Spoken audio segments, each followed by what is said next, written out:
Bien, bonjour les terminales, content de vous retrouver. Je vous accueille, vous avez dû le reconnaître, avec l'hymne national américain parce que nous sommes toujours dans notre cours sur les mers et les océans au cœur de la mondialisation. Et nous étions arrêtés, si mes souvenirs sont bons, la semaine de la sortie, donc il y a déjà plus de 2 semaines. C'était une autre année, c'était l'année 2020, ce qui me permet de d'ailleurs vous souhaiter une très bonne année 2021. Bon, plein de choses, hein, les vœux classiques, hein, d'abord la santé pour vous, vos proches, la réussite pour les examens que vous aurez à passer, et puis tous les petits bonheurs du quotidien, amour, joie, tout ce que vous voulez, chance. Et puis surtout une année 2021 qui, j'espère, nous permettra d'oublier cette année étrange que vous avez connue l'année dernière, pardon. Et j'espère surtout que l'on pourra vivre comme avant. Ça serait déjà une très belle chose. Bien, nous étions toujours dans le grand C, si mes souvenirs sont bons, hein, des espaces contrôlés par les États et militarisés. Et nous avions commencé à répondre à la question quelles sont les grandes puissances maritimes et surtout quelles sont les deux grandes puissances maritimes, hein, avec en premier lieu, on avait vu ces chiffres, hein, qui indiquaient le top 8 des grandes marines de guerre du monde, hein, en tonnage, des bâtiments de combat et de soutien. Et on avait pu s'apercevoir que les États-Unis étaient encore ultra dominants, hein, plus qu'à eux seuls, ils comptaient 3,3 millions de tonnes de bâtiments de combat et de soutien, alors que le pays qui arrivait simplement deuxième, c'est-à-dire la Chine, comptait environ 3 fois moins de bâtiments finalement, puisqu'on voit seulement 1,2 million de tonnes. Donc, une flotte américaine qui est encore ultra dominante, hein, les chiffres nous permettent de voir que les États-Unis possèdent 40% de la flotte militaire mondiale et qu'ils possèdent, si on regarde cette carte, 7 flottes. Donc, vous les voyez indiquées ici, ces cartes, hein, 7 flottes qui sont réparties sur tous les continents, du moins plutôt sur tous les océans, puisqu'on parle de flotte, y compris la mer Méditerranée. Alors ces flottes, ça leur permet de contrôler l'espace mondial, comme je vous l'avais dit, et d'intervenir militairement partout où ils le souhaitent, à partir de la mer, car au sein de ces flottes, ils possèdent des bateaux de guerre qu'on appelle des porte-avions, qui sont de véritables bases flottantes et qui permettent donc aux avions de chasse et aux bombardiers américains de pouvoir se projeter et donc de pouvoir frapper les ennemis des États-Unis de n'importe quel océan dans le monde. Donc cette puissance, outre les sous-marins, pardon, outre les porte-avions, elle va être également symbolisée par la présence de sous-marins nucléaires. Ces sous-marins nucléaires qui permettent donc de lancer des ogives nucléaires, pareil, des 4 coins du monde, de 4 coins des océans, sachant que par définition, un sous-marin nucléaire, eh bien, on ne sait pas où il se trouve, du moins évidemment les Américains, eux, savent où ils ont leurs sous-marins, mais par contre, les potentiels adversaires des États-Unis ne le savent pas, hein. Les sous-marins sont soit positionnés au fond des océans, soit sont en circulation, et ils sont là donc pour faire régner ce qu'on appelle la dissuasion nucléaire. Alors si je reviens à la carte précédente, et puis si on revient également sur l'étude de cas qu'on avait fait, hein, où on avait pas mal évoqué la présence de la Chine dans les rapports de force autour du détroit de Malacca. On sait que la Chine connaît une grande montée en puissance, hein, cette montée est vraiment spectaculaire. D'ailleurs, on le voit dans les chiffres, hein, de 2019. La Chine, aujourd'hui, en tonnage, possède la seconde flotte du monde. Et elle possède de très grands projets, hein, pour encore accroître sa puissance, avec notamment la construction de nombreux porte-avions, hein. Rappelez-vous, on l'avait vu lors de la vidéo. À l'heure actuelle, la Chine possède 3 porte-avions et à terme, elle en aura encore plus, très rapidement, le quatrième, puis le cinquième. En comparaison, la France n'en a qu'un, l'Inde n'en a qu'un. Donc de très loin, la Chine est la deuxième flotte maritime. Pour le reste, l'ensemble du tonnage de flotte de guerre mondiale se partagent entre ce qu'on appelle les puissances traditionnelles, hein, c'est-à-dire la Russie, hein, qui est l'héritière de l'URSS, qui tente de reconstruire sa puissance, qui arrive en troisième position, puis les anciennes grandes puissances que sont le Royaume-Uni, la France, et de nouveaux venus ambitieux, hein, comme ici présent le Japon, mais aussi la Corée du Sud, et ces deux pays qui doivent également faire face dans la région, on a vu, à la montée en puissance de la Chine. Donc voilà pour ce qui en est des flottes de guerre mondiales. Et voilà pour ce qui en est du grand 1, hein, qui s'intitulait Mers et océans au cœur d'enjeux géostratégiques. Donc nous en avons fini avec ce grand 1 et nous allons enchaîner donc sur un grand 2 qui s'appelle des espaces à préserver, hein, avec un grand A qui s'intitule des espaces soumis à des fortes pressions. Alors, ces mers et ces océans sont des espaces soumis à des fortes pressions, notamment, je vous le rappelle, hein, dans le domaine de la pêche, avec ce qu'on appelle la surpêche, hein, c'est-à-dire que l'on pêche davantage de poissons que la capacité finalement naturelle des poissons à se renouveler, c'est-à-dire à faire en sorte que la pêche soit durable.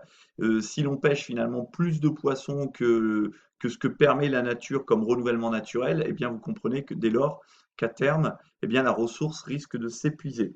Donc, cette surpêche, elle est notamment la conséquence de la forte augmentation de la consommation avec déjà l'augmentation de la population mondiale, hein, notamment en Asie où on consomme beaucoup de poissons, ou en Afrique.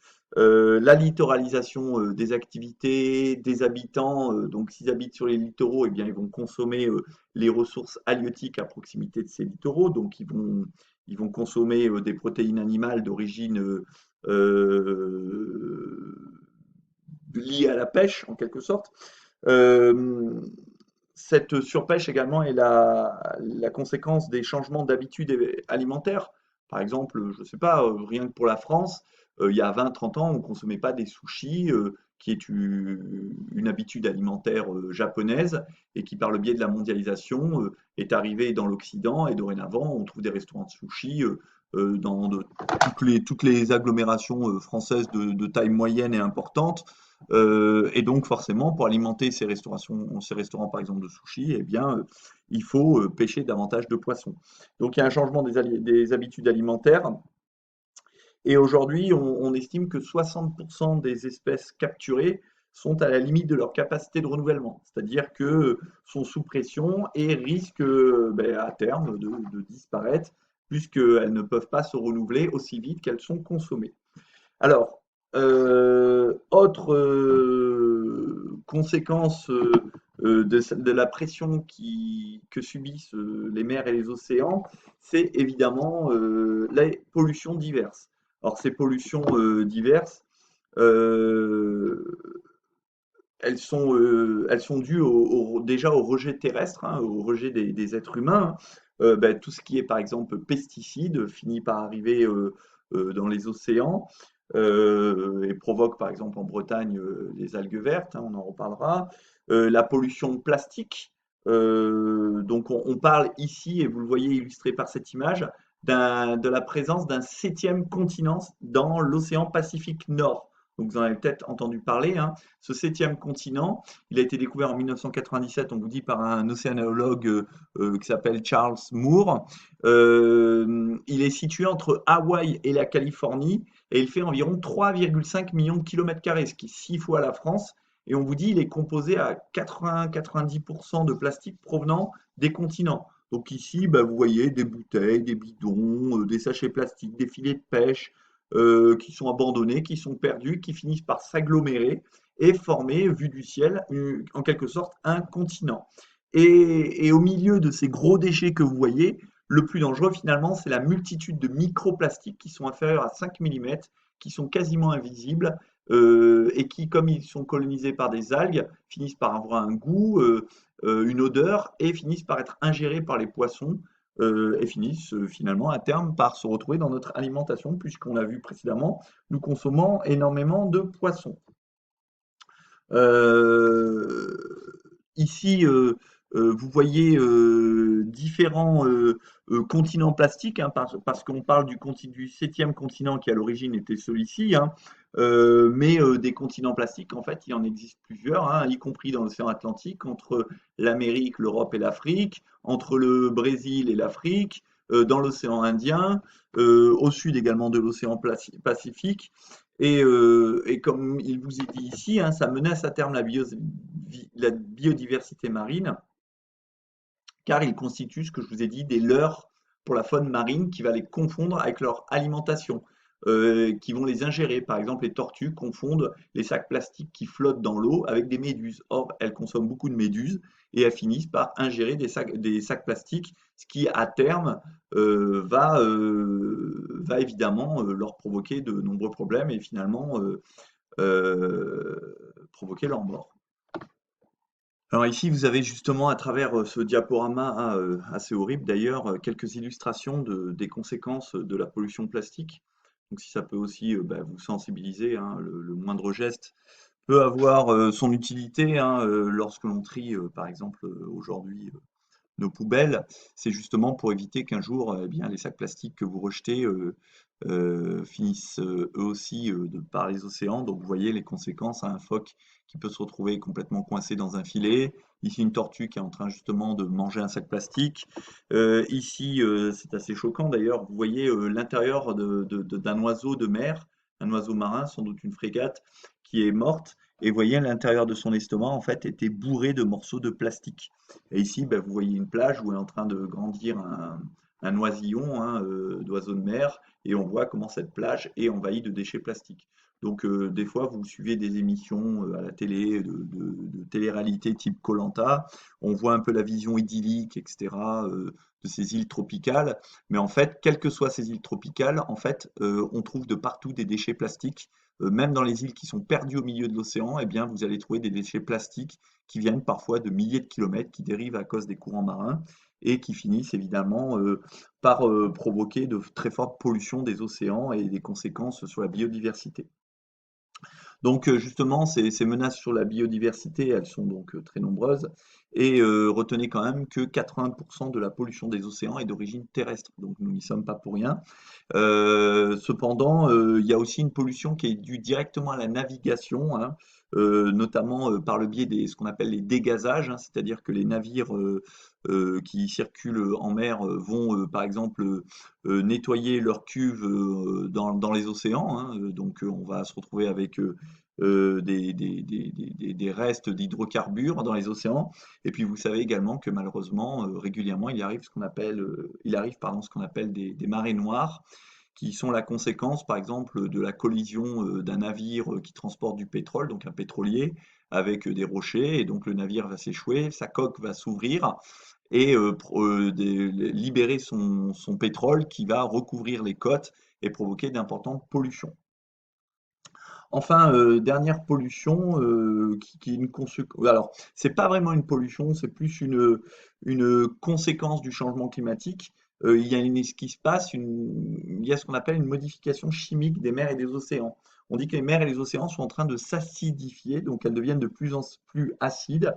Ça, c'est dû au fait que les mers vont absorber le CO2 qui est présent dans l'atmosphère, et comme il y en a de plus en plus, eh bien, vont en absorber de plus en plus, ce qui va provoquer ce qu'on appelle l'acidification des océans, et ce qui va provoquer une montée donc de l'acide dans les océans, et donc par exemple la destruction de certains récifs coralliens et à terme aussi la modification de la faune et de la flore, et une eau qui sera donc de plus en plus perturbée pour le développement, donc je vous disais, de la faune et de la flore.